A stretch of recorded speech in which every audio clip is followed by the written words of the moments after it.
கூட்டணி பேச்சுவார்த்தை நடந்துச்சு. 90 சீட் கேட்டாங்க, துணை முதலமைச்சர் கேட்டாரு. அது இல்லைனாலும் இப்ப அவசர அவசரமா வந்து பிஜேபியோட கூட்டணி வைக்கிறாங்க. ஆடிட்டர் குருமூர்த்தி ஒரு கருத்து சொல்றாரு. அது இருக்கலாம். துணை முதலமைச்சர் தர முடியாதுன்னா சொல்ல மாட்டாங்க. புரியுதா?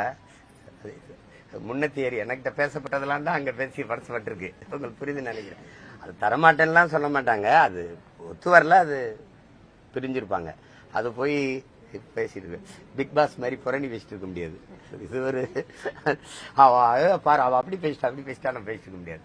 ஏதோ நடக்குது, நல்லது நடந்தா சரி. வேற ஏதாவது 2006 தேர்தல் போல 2026 தேர்தலையும் ஒருவேளை தனிப்பெரும்பான்மையுடன் 2 கட்சியும் ஆட்சி அமைக்கிறேன்னா நாம் தமிழருடைய ஆதரவு எந்த கட்சிக்கு இருக்கும், இல்ல எது கட்சியாக செயல்படும்? அது நடக்கும்.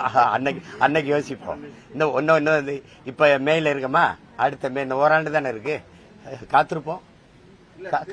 கூட்டணி வேறு, ஆட்சிக்கான கூட்டணி என்பது வேறு. நீங்க சொல்லிட்டு இருக்கீங்க ஆட்சிக்கான அப்படிலாம் நான் ஒண்ணும் சொல்லல.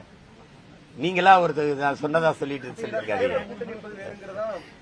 முதல்ல அடிப்படை ஒண்ணு புரிஞ்சுக்கிறீங்க. எங்களுடைய கோட்பாடு என்பது ஆள் மாற்றம், ஆட்சி மாற்றம் இல்ல. அடிப்படை அமைப்பு, அரசியல் மாற்றம். திரும்ப திரும்ப சொல்றேன், கட்டிய கட்டடத்துக்கு வெள்ளை அடிக்க வந்தவன் இல்ல. நான் அந்த கட்டடத்தை இடிச்சுட்டு வேற கட்டடம் கட்ட வந்தவன். திரும்ப திரும்ப உங்கள்கிட்ட பதிவு பண்றேன். புரட்சியாளர் பகத்சிங் எங்களுக்கு கத்துக் கொடுத்தது அதான். வெளிப்படையாகவே அநீதிகளால் கட்டமைக்கப்பட்ட சமூகத்தை தகர்த்து முற்றுமுழுதா புதிய ஒரு சமூகத்தை படைப்பதற்கு பெயர்தான் புரட்சிங்கிறது. இப்ப நான் அதை செய்ய வந்திருக்கேன். நீங்க இந்த ஆட்டத்துக்குள்ள என்னை சேர்க்காதீங்க, தயவு செய்து விட்டுருங்க. என்னை வேற ஏதாவது தமிழக அமைச்சரவை வந்து ஒப்புதல் கொடுத்திருக்கு. இது கோபாலபுரத்துக்கான கொள்கைன்னு சொல்லி பாஜக விமர்சனம் பண்ணுது. விண்வெளியில தமிழக அமைச்சரவை வந்து ஒப்புதல் கொடுத்திருக்காங்க. புதிய முதலீடுகள் விண்வெளி துறையில தமிழகத்துக்கு வரணும்னு சொல்லி தரையில முடிஞ்சிருச்சு. இப்ப ஆகாயம் ஏதோ நல்லது நடந்தது. நன்றி, வணக்கம்.